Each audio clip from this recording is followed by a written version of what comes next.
Now you understand the difference between based and derived units. Now let's try to dive deeper into derived units and let's try to understand where are they really coming from.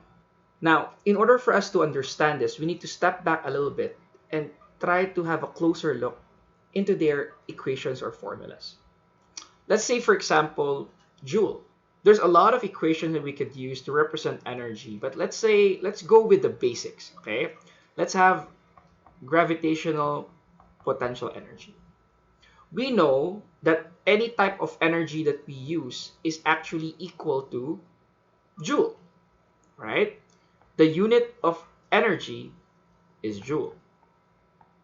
But where does joule comes from?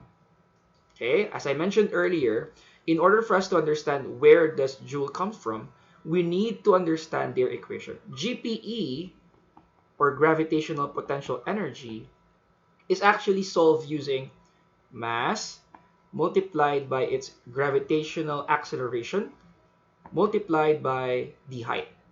Okay, we all know that mass uses the SI unit of kilogram. For height, since its length, they tend to use meter. G as an acceleration is actually a derived unit itself. In order for us to find acceleration, it's basically the rate of change of velocity. That means that's equal to meter per second squared. Meter for length, second squared for time. So that you'll have this. Okay? Put them all together and you will have something like this. Kilogram meter per second squared meter. And ultimately, you will have kilogram meter squared per second squared.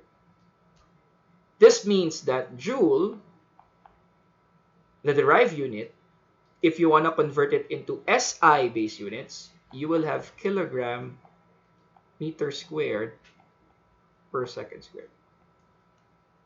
They are technically and considered the same.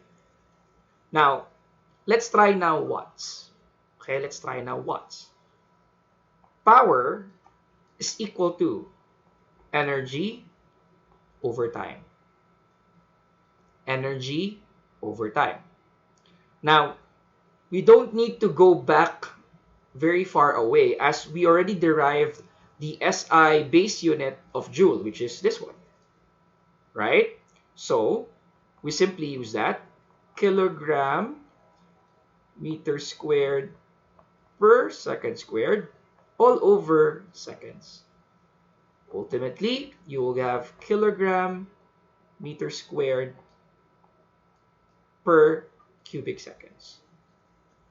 This means that watts is equal, or watts will have a SI base unit equivalent of kilogram meter squared per cubic seconds. This is how we get this special derived units such as joule and watts. Now, why not you try for potential difference, which is volts, and also for ohm.